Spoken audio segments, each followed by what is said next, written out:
இடத்துல வந்து லிங்குசாமி நானும் தான் பக்கத்தில் உட்காந்து பார்த்துட்டே இருந்தோம்.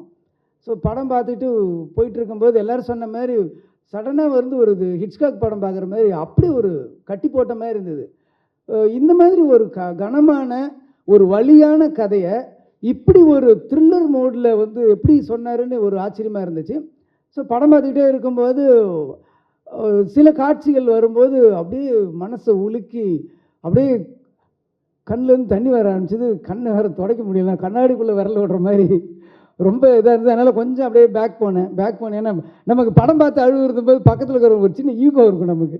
என்னடா அது அப்படின்னு பின்னாடி போயிட்டேன்னா லிங்குசாமி வாய் விட்டு அழ ஆரம்பிச்சிட்டாரு. சரி அவரே அழுகுறாரு, நமக்கு என்ன வந்ததுன்னு சொல்லிட்டு அதுக்கப்புறம் டிஷ்யூ பேப்பர்லாம் வச்சு கண்ணை தொடச்சிட்டு அதை பார்த்தேன். ரொம்ப பிரமாதமாக அவங்க 2 பேருக்காக என்னை வந்து 2 பேரும் அழ வச்சிட்டிங்க. அது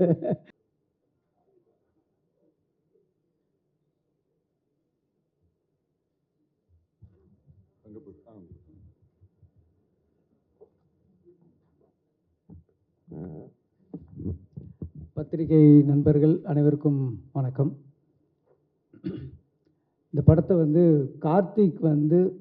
கார்த்திகேயன் உங்களுக்கு வந்து மிகப்பெரிய நன்றியை சொல்லணும். இந்த மாதிரி ஒரு படத்துக்கு இப்படி ஒரு பேக்கிங் கிடச்சி இந்த பிளாட்ஃபார்மில் சொல்கிறதுங்கிறது வந்து அதுக்கு வந்து ஒரு தோல் கொடுக்கறதுங்கிறது உண்மையிலே ஒரு பாராட்ட வேண்டிய விஷயம். அதுக்கப்புறம் ராணா சார் என் முதலாளி அவங்க கேட்டு கெஸ்ட் ஹவுஸில் ஒரு வருஷம் நான் இருந்திருக்கேன். நீங்கள் வந்து நம்ம இண்டஸ்ட்ரிக்கு வந்து நீங்கள் தொடர்ந்து படங்கள் பண்ணுறது எனக்கு பர்சனலாக உங்களுக்கு நான் தேங்க்ஸ் சொல்லணும். அது இந்த மாதிரி படத்தை வெறும் சண்டை ஒரு சாங்கு இந்த மாதிரி ஒரு படம் பண்ணாமல் ரொம்ப இப்படி ஒரு படங்களையும் நீங்கள் பண்ணுறது வந்து அதுக்கு பேக்கிங் வந்து நீங்கள் பண்ணுறது வந்து உண்மையிலே ரொம்ப சந்தோஷமாக இருக்குது. இந்த சூழ்நிலையில் வந்து உங்களை மாதிரி தயாரிப்பாளர்கள் வந்து தமிழ் இண்டஸ்ட்ரிக்கு ரொம்ப தேவை. அதுக்கு உங்களுக்கு ஒரு ஸ்பெஷல் தேங்க்ஸ் எனக்கு. அதுக்கப்புறம் இந்த படத்தை வந்து கார்த்திகேயனை கூப்பிட்டு காட்டியிருந்தார். ஸோ படம் பார்த்தோம். ஸோ இப்போ டைரக்டர் என் பக்கத்தில் இருந்தார். இப்போ ஒவ்வொருத்தவங்களும் சொல்லிட்டு இருந்தாங்க பதப்பதப்பாக இருந்தார். அவர் தான் உண்மையிலே பதப்பதப்பாக இருந்தார். யாராவது கதையை சொல்லிவிடுவாங்களோ, ஏதாவது அந்த சம்பவத்தை சொல்லிவிடுவாங்களோன்ட்டு ஐயோ இது இவ்வளோ கிட்ட போயிட்டாரு சொல்லிவிடுவார் அப்படிங்கிற ஒரு டென்ஷன்லேயே இருந்தார். ஸோ ரொம்ப ரொம்ப அற்புதமான ஒரு படம். எல்லாருமே சொல்லிட்டாங்க. ஒரு போர் சூழல் அப்படிங்கிறது வந்து நம்ம வந்து டிவியில் பார்த்து ஒரு நியூஸில் பார்த்து புரியாத மொழியில் பார்த்தோம்.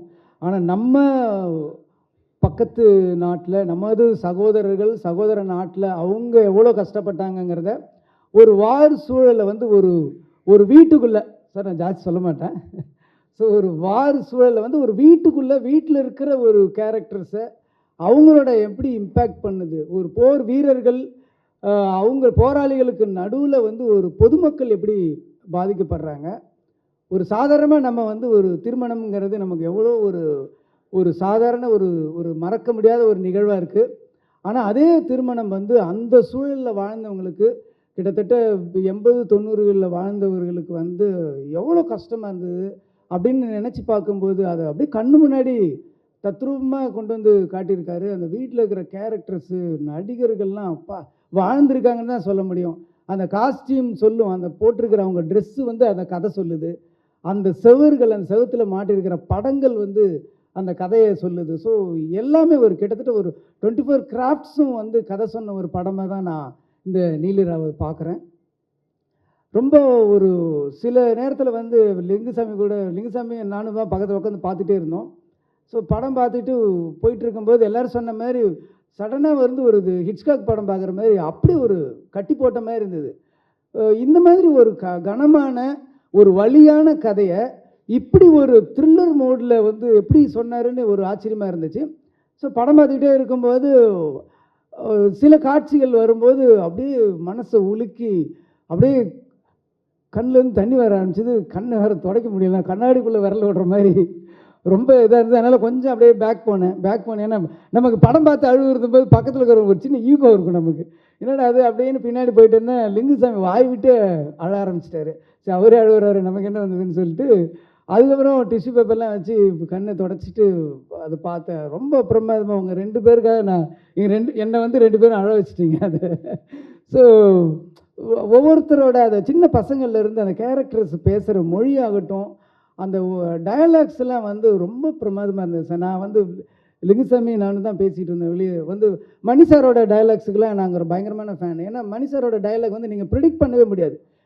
இந்த கேரக்டர் இது சொன்னால் இதுதான் பதில் சொல்லும் அப்படின்னு நம்மளால் யூகிக்க முடியாது. அந்த மாதிரி வரிகள் வந்து இந்த படத்தில் படம் ஃபுல்லாகவே இருந்தது. ரொம்ப பிரமாதமாக இருந்தது. இது கிளைமேக்ஸில் வந்து ஒரு ட்விஸ்ட்டுன்னு சொல்கிறது வந்து சினிமா லாங்குவேஜ், அது ட்விஸ்ட்டுன்னு சொல்ல முடியாது. ஒரு உழுக்கல் இருக்கும்.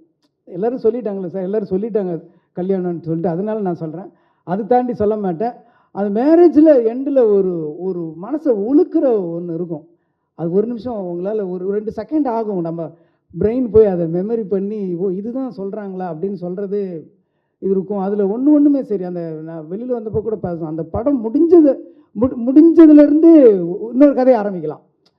அங்கேருந்து என்ன காரணத்துக்காக அந்த திருமணம் நடக்குது, அந்த திருமணம் நடந்து முடிஞ்ச உடனே என்ன தொடருது அவங்க பயணம், அந்த தொடர்ந்துலேருந்தே ஒரு படம் பண்ணலாங்கிற அளவுக்கு ரொம்ப கனமான ஒரு படம்.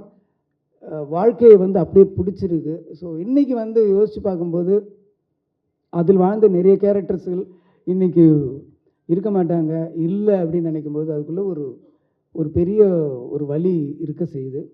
ஸோ படங்கள் எல்லாம் பாருங்கள். இந்த படத்தை வந்து ஓடிடியில் பார்த்துக்கலாம் அப்படின்னு இருந்துடாதீங்க, தியேட்டரில் வந்து பாருங்கள். முக்கியமாக குழந்தைங்களை கூப்பிட்டு வந்து காட்டுங்க, குழந்தைங்களை கூப்பிட்டு காட்டுங்க. ஏன்னா 80s நாங்கள்லாம் ஸ்கூலில் அங்கே 80s 90s படிச்சுட்டு இருக்கும்போது, நாங்கள் ஸ்கூலில் காலேஜெல்லாம் போயிட்டு இருக்கும்போது ஜெயவர்த்தனா ஒழிகன்னு கத்தி நம்ம ஓரளவுக்கு அந்த டைமில் ஒரு இலங்கை சம்பவம், அந்த வாருன்றது என்னங்கிறது நமக்கு உள்ளே தெரியும். ஆனால் இன்றைக்கி இருக்கிற அடுத்த குழந்தைகளுக்கு, அடுத்த தலைமுறை குழந்தைகளுக்கு வந்து அன்றைக்கி இருந்த ஒரு போர் அந்த காலத்தில் வந்து ஒரு ஃபேமிலி, ஒரு குடும்பம், அந்த குடும்பத்தில் இருக்கிற நபர்கள் எப்படி பாதிக்கப்படுறாங்க அப்படிங்கிறது இந்த படத்தை கூட்டிகிட்டு வந்து எல்லோரும் காட்டுங்க. சாதாரண ஒரு பொழுதுபோக்கு படமாகவும் இருக்கும், ஒரு படமாகவும் ஒரு த்ரில்லர் மூடும் இருக்கும். அதே சமயத்தில் ஒரு கனமான ஒரு கண்ணீர் கதையாகவும் இதுக்குள்ளே இருக்குது. அதனால் எல்லோரும் இதை பாருங்கள். பத்திரிகை நண்பர்கள் இந்த படத்துக்கு உங்களோட சப்போர்ட்டு இருந்து இந்த படத்தை பெரிய படமாக கொண்டு வரணும் அப்படிங்கிறது என்னுடைய வாழ்த்துக்கள். தேங்க்யூ.